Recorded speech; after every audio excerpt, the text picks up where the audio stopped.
Good morning everyone र thank you so much. तपाईँलाई मैले अगाडिको एउटा भिडियो हालेको थिएँ, त्यसमा सबैले यति राम्ररी सपोर्ट गर्नुको लागि, मलाई बुझाउनको लागि सबैलाई धेरै धेरै धन्यवाद छ। यसै नै सधैँ सपोर्ट गरिराख्नु होला। त्यही हो मान्छेको सोचलाई कहिले पनि बदलाउन सकिँदैन। जसको जे छ सोच त्यस्तै हुन्छ र आफू राम्ररी बस्नुपर्छ र आफ्नो सोचलाई ठिक पोजिटिभ राख्नुपर्छ, नेगेटिभलाई छोडेर। म पनि त्यही भन्छु, होटल इन्डस्ट्रीमा आफूले राम्ररी काम गर्दाखेरि कसैको कुराले पनि के मनमा लिनु हुँदैन र भनेर तपाईँ सबैलाई धेरै धेरै धन्यवाद छ। मेरो साथी दिदी बहिनी सबैजना जतिले कमेन्ट गर्नुभएको छ।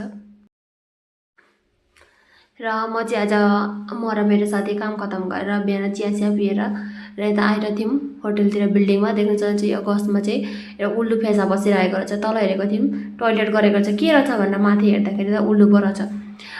होटलको लागि राम्रो होला, उल्लु आयो भने यसरी पैसा पाति आउँछ भनेर, सायद राम्रै हो। त्यसपछि हेर्न सक्नुहुन्छ यहाँनिर हेर्न आएर थिएँ पटहरू कस्तो ठिक छ कि छैन भनेर सबैले हेर्नु पऱ्यो, केयर गर्नु पऱ्यो वस्तुहरूलाई। त्यही भएर यहाँ सक्नुहुन्छ हामीहरूको वाटरफल एउटा छ, यति राम्ररी त्यही स्विच चेक गर्न आएर थिएँ। यति नै भन्दछु।